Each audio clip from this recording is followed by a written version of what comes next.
नमस्कार मित्रांनो, awareness bye किरण या यूट्यूब चॅनलवर पुन्हा आपलं या ठिकाणी स्वागत आहे. आपण मागच्या व्हिडिओमध्ये आपल्याला सांगितलं होतं की आपण अंमली पदार्थ जनजागृती तसेच सायबर सुरक्षा जनजागृती व्हिडिओ सोबत आपण महिला जनजागृती संदर्भातले व्हिडिओ सुद्धा आपण प्रसारित करणार आहे. तर आपण त्याच अनुषंगाने आज पहिला महिला सुरक्षा जनजागृती अनुषंगाने आज व्हिडिओ या ठिकाणी प्रसारित करतो आहे. तर मला आपल्याला सांगायचं आहे की आपला कोणताही देश असो, कोणतेही राज्य असो, या देशाचा विकास किंवा प्रगती कशावर त्याचं मानक काय आहे मांडण्याचं. तर सर्वात महत्त्वाचं आहे की ज्या राज्यामध्ये ज्या देशामध्ये महिला सुरक्षित असतील ते राज्य किंवा देश हे प्रगत आहे असं म्हटलं जातं. हा त्याचा एक पॅरामीटर्स त्या ठिकाणी सेट केलेला आहे.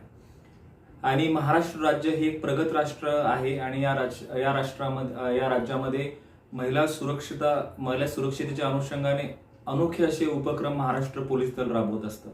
आणि महाराष्ट्र पोलीस दल हे नेहमी महिला सुरक्षा संदर्भाने कटिबद्ध आहे आणि विविध अशा योजना महाराष्ट्र पोलीस दला या अनुषंगाने राबवत असतं. आणि तेच उपक्रम आपण या ठिकाणी आपल्याला सांगणार आहोत की कोणकोणते उपक्रम महाराष्ट्र पोलीस दलाच्या वतीने महिला सुरक्षेच्या अनुषंगाने या ठिकाणी राबवले जातात. आता जे काही उपक्रम आहे ते मी आपल्याला या ठिकाणी सांगणार आहे. सर्वात पहिला उपक्रम जो आहे पोलीस काका आणि पोलीस दीदी. नंबर दुसरा जो उपक्रम आहे तो आहे बडी कॅप.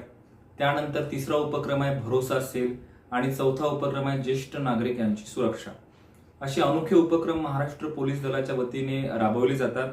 त्याला कम्युनिटी पोलिसिंग असं सुद्धा म्हणतात. कम्युनिटी पोलिसिंग अंतर्गत सुद्धा हे कार्यक्रम या महाराष्ट्र पोलीस दलातर्फे राबवण्यात येतात. तर आपण आजच्या व्हिडिओमध्ये हा एक उपक्रम, पहिला उपक्रम जो आहे तो पोलीस काका आणि पोलीस दीदी हा या ठिकाणी आपण बघणार आहोत की पोलीस काका आणि पोलीस दीदी नेमका हा उपक्रम नेमका काय आहे आणि कशासाठी सुरू करण्यात आलेला आहे. तर मित्रांनो, लहानपणीपासूनच आपल्याला अशी भीती दाखवण्यात येते की जर आपण रडत असू किंवा आपला काही हट्ट आपण करत असू आपल्या पालकांकडे, तर पालक आपल्याला म्हणतात तू शांत हो, नाही तर मी पोलिसांना बोलवेल आणि तुला जेलमध्ये टाकेल. तेव्हापासूनच आपल्या मनामध्ये पोलिसांविषयी एक भीती निर्माण केली जाते आणि आपण पोलीस म्हटलं की आपल्या मनात भीती निर्माण होते.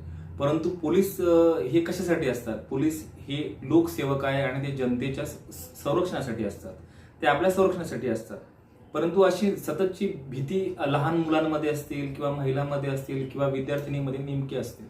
आणि नेमकं काय होतं की जेव्हा लहान मुलं असतील, मुली असतील किंवा महिला असतील, ह्या जेव्हा शाळांमध्ये जातात, कॉलेजेसमध्ये जातात किंवा आपल्या ज्या ठिकाणी त्या काम करतात त्या ठिकाणी जेव्हा जात असतात, तेव्हा काही जे आपले असामाजिक तत्व असतात किंवा विकृत मनोवृत्तीचे लोक जे असतात ते लोक अशा काही म्हणजे महिलांना त्रास देतात, काही त्यांचं लैंगिक शोषण त्या ठिकाणी करतात.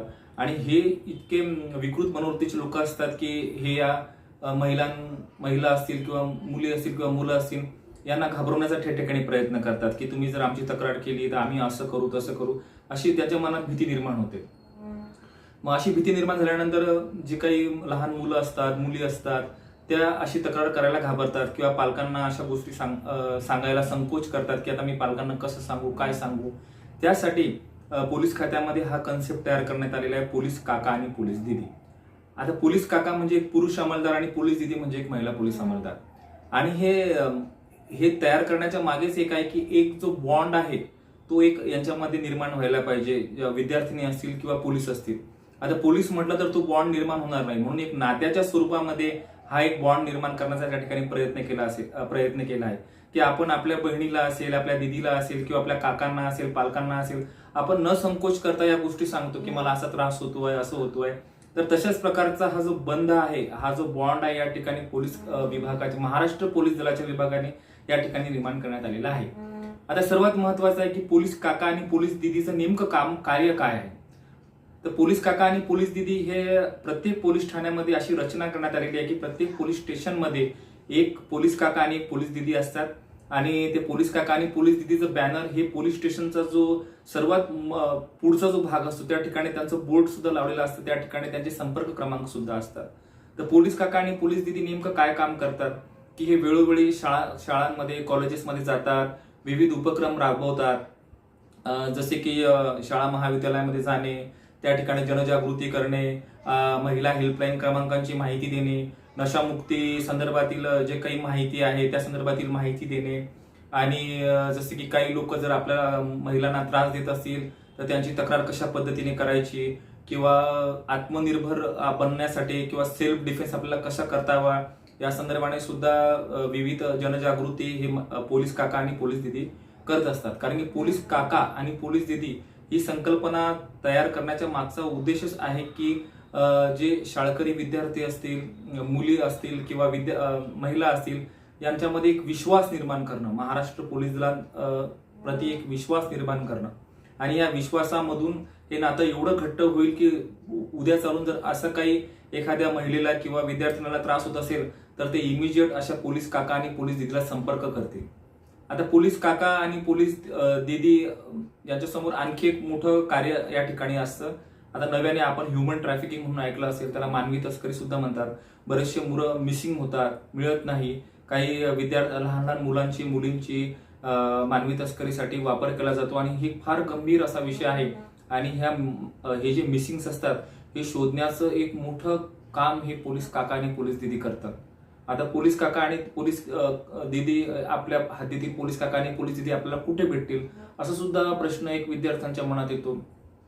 तर हे बघा, प्रत्येक पोलीस स्टेशनला, आणि पोलीस स्टेशन हे काय असतात, पोलीस स्टेशन हे आपल्या सुविधेसाठी बनवणारे स्टेशन, आपल्या सुविधेसाठी त्या ठिकाणी तयार केलेले आहेत की आपल्याला काही अडीअडचण असेल तर आपण त्या ठिकाणी बिनधास्तपणे जाऊन आपण त्या ठिकाणी सांगू शकतो आणि पोलीस हे नेहमी आपल्या संरक्षणासाठी त्या ठिकाणी असतात.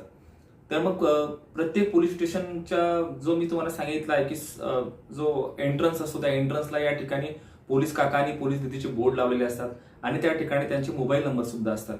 तर आपल्याला काय करायचं आहे, आपल्याला जर माहित नसेल तर आपण तिथे जायचं आहे आणि पोलीस काका आणि पोलीस दिदीचे नंबर आपल्या मोबाईलमध्ये पहिल्यांदा त्या ठिकाणी सेव्ह करून घ्यायचे. आणि आपल्याला काही अशी अडीअडचण झाली तर आपण बिनधास्तपणे या पोलीस काका आणि पोलीस दिदीला संपर्क करायचा आहे. आपल्याला जो काही त्रास होत असेल तो त्रास आपण त्यांना सांगायचा आहे. आणि माझ्या माहितीप्रमाणे अतिशय वेगवान पद्धतीने पोलीस काका आणि पोलीस दिदीच्या वतीने तुम्हाला जो होणारा त्रास आहे त्याची त्या ठिकाणी दूर केला जातो. किंवा आपल्याला काय मदत हवी असेल ती मदत सुद्धा आपल्याला पोलीस काका आणि पोलीस दिदी यांच्या मार्फतीने आपल्याला त्या ठिकाणी मिळतं. आणि बरेचसे असे आपले महिला भगिनी असतील किंवा विद्यार्थिनी असतील, ह्या म्हणजे शाळा किंवा कॉलेजमध्ये जातात असतात किंवा वर्किंग वुमन्स असतात, हे अपडाऊन्स करतात किंवा मग काही ट्रेन्स असतील, ट्रेन्सने एका स्टेशनहून दुसऱ्या स्टेशनला जाणे किंवा काही ग्रामीण भागातील विद्यार्थिनी असतात, त्या शिक्षण घेण्यासाठी शहरामध्ये येतात, रोजचं त्यांचं अपडाऊन्स असतं.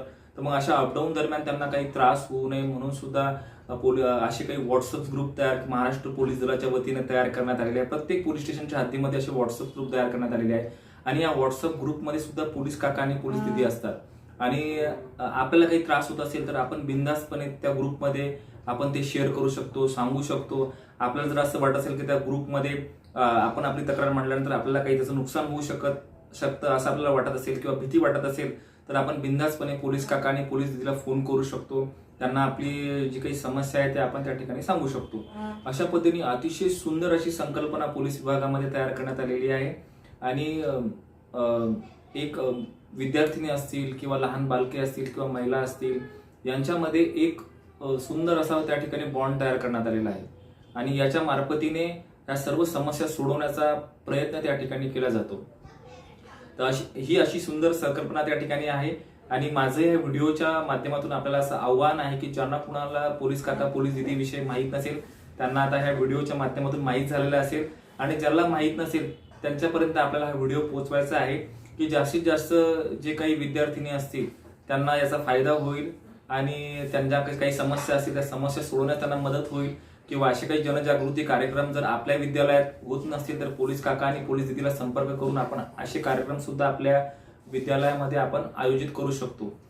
त्याकरता मित्रांनो मी आपल्या या ठिकाणी पुन्हा एकदा आवाहन करतोय की आपण जास्तीत जास्त लोकांपर्यंत हा व्हिडिओ पोहोचावा.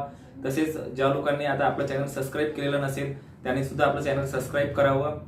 सबस्क्राईब करण्याचा उद्देशच असा आहे की जास्तीत जास्त लोकांपर्यंत आपले नवीन व्हिडिओ पोहोचतील. आपण मागच्याच व्हिडिओमध्ये सांगितलेलं आहे की आपण अतिशय चांगले जे शासनाचे उपक्रम आहे, महाराष्ट्र पोलीस दलांचे उपक्रम आहे ते जास्तीत जास्त लोकांपर्यंत आपल्याला पोहोचवायचे आहे आणि तेच याच माध्यमातून आपल्याला पोहोचवायचे आहे. आपण ते पण सांगितलं होतं की आपण सोशल मीडियाचाच वापर का करतोय, कारण की आज प्रत्येक व्यक्तीकडे मोबाईल आहे आणि त्या माध्यमातून आपल्याला त्यांच्यापर्यंत जायचं आहे, त्यांना जागृत या ठिकाणी करायचं आहे. तर मित्रांनो, पुढच्या व्हिडिओमध्ये आपण भरोसा सेल काय असतो, त्याचं काम कसं चालतं, त्याचप्रमाणे बडी कॅप एक संकल्पना काय आहे, ज्येष्ठ नागरिकांची संकल्पना काय आहे, आणि त्याचप्रमाणे महिलांसाठी जे हेल्पलाईन क्रमांक सुरू करण्यात आलेले आहेत ते मी प्रत्येक व्हिडिओमध्ये पुन्हा उच्चार करणार आहे. महिलांसाठी म्हणजे सुरक्षेसाठी आपल्याकडे डायल 112 ही एक संकल्पना आहे, हेल्पलाईन क्रमांक आहे, आणि 1091 हा सुद्धा एक हेल्पलाईन क्रमांक आहे. तर आपल्याला काही अडचण झाली, काही असं वाटलं आपल्याला की आपल्याला मदतीची आवश्यकता आहे, तर आपण या हेल्पलाईन क्रमांकावर फोन करावा. या अतिशय चांगल्या पद्धतीच्या हेल्पलाईन आहे आणि लगेच आपल्याला रिस्पॉन्ड करतात आणि आपली मदत त्या ठिकाणी करतात. तरी मित्रांनो, पुढच्या व्हिडिओमध्ये आपण आता भरोसा सेल विषयी माहिती घेणार आहोत. तुर्तास आपण याच ठिकाणी आता थांबणार आहोत. धन्यवाद.